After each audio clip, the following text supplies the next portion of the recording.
Hey, Desiree here with Soul Path Astrology and this week's Oracle card readings. This video is for card number 3. If this was your selection, this is what you got.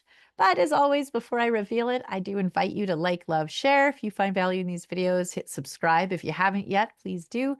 And if you hit the notification bell, you'll always be the first to know when videos go up. Okay, without further ado, card number 3. What do you have? The Six of Scrolls, the Sands of Time. As you can see, he's rolling up his sleeves, got a scroll in his hand and a bunch down here, looking at this timer. I feel like there's a better term for it, but anyway, the sun has begun to set low on the western horizon, but it's still visible through the window of a beautiful castle room. A man is focused with concern on a large hourglass that has almost run out. That was what it is, an hourglass. He rolls up his sleeves, ready to get back to work. This card shows that, in some matter of importance, time is of the essence. There could be an opportunity that you don't want to miss. It may be a project, situation, or personal connection that requires action or even completion. You might have had some delays, or you may have been highly active and industrious for some time. Either way, keep going. Your focus and effort are still required in order to get to the end game. Don't let worry steer you away from your goal. There is more yet to do, so don't give up.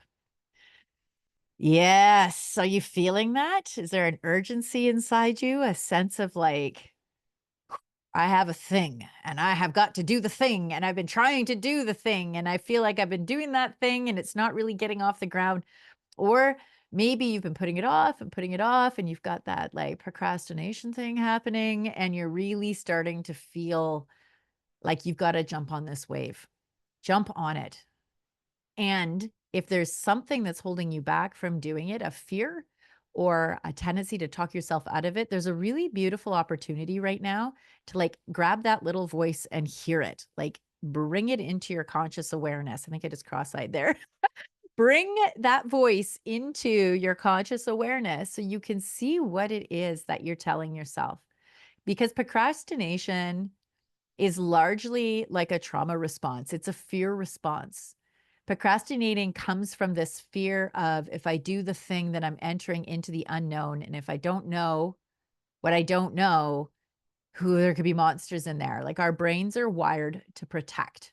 Like this is our default wiring. And part of what we're being called to do right now is to become aware of that and to gently but compassionately start to rewire that, start to move the wiring into away from fear, away from the meta story that life is out to get us, that nature's out to get us, right?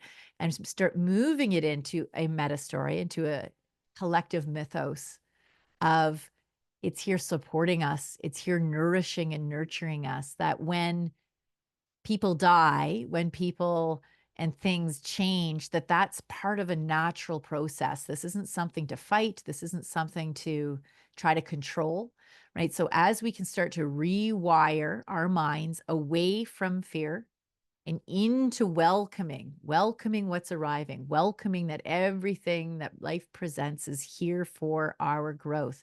And if it's really super crunchy, there's probably an opportunity there to like, you're really hitting a deep one, right? You're really hitting an underpinning storyline that you've been carrying probably for generations. It's probably like goes way back to when humans first became conscious, right?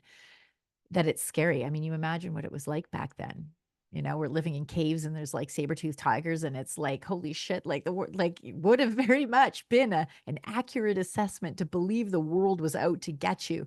But we live in a much more advanced time now where we can recognize that unless we want to continue to perpetuate that story that it's out to get us, it isn't.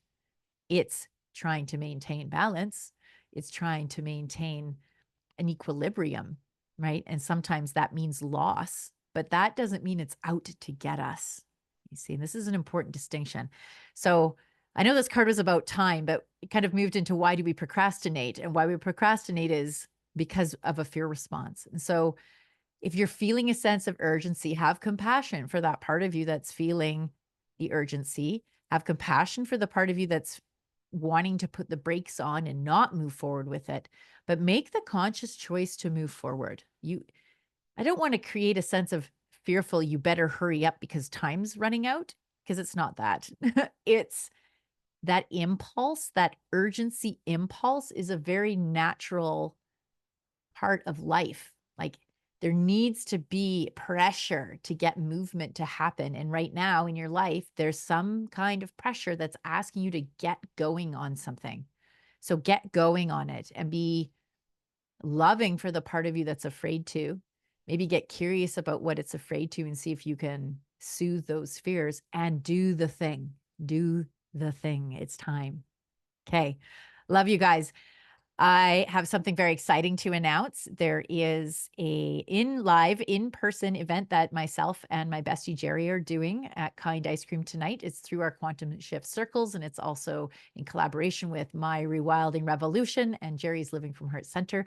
But what we're doing here is you do some forest bathing. We're going to meet at the ice cream, do a pleasure practice with ice cream, go into the woods in Mill Creek, and really give ourselves an opportunity to do some forest bathing, some meditations, some nervous system calming, which is what you need to attend to that fearful place in your brain. We're going to soothe that. And then, moreover, connect to the pleasure, connect to creativity, to whimsy, to fun. And that's where you get that juice to move forward, so that to honor that urgency feeling, that you can come at it from an inspired place. You can come at it from an excited to try something space rather than from a better or else space. So yeah, if that's something you want to do, Kind Ice Cream, Richie in Edmonton at 7 p.m. It's by donation. Of course, every dollar is always gratefully received. And yeah, I look forward to seeing you there if you can make it. In the meantime, enjoy your weekend. Have a super fabulous evening. And we'll see you soon. Bye for now.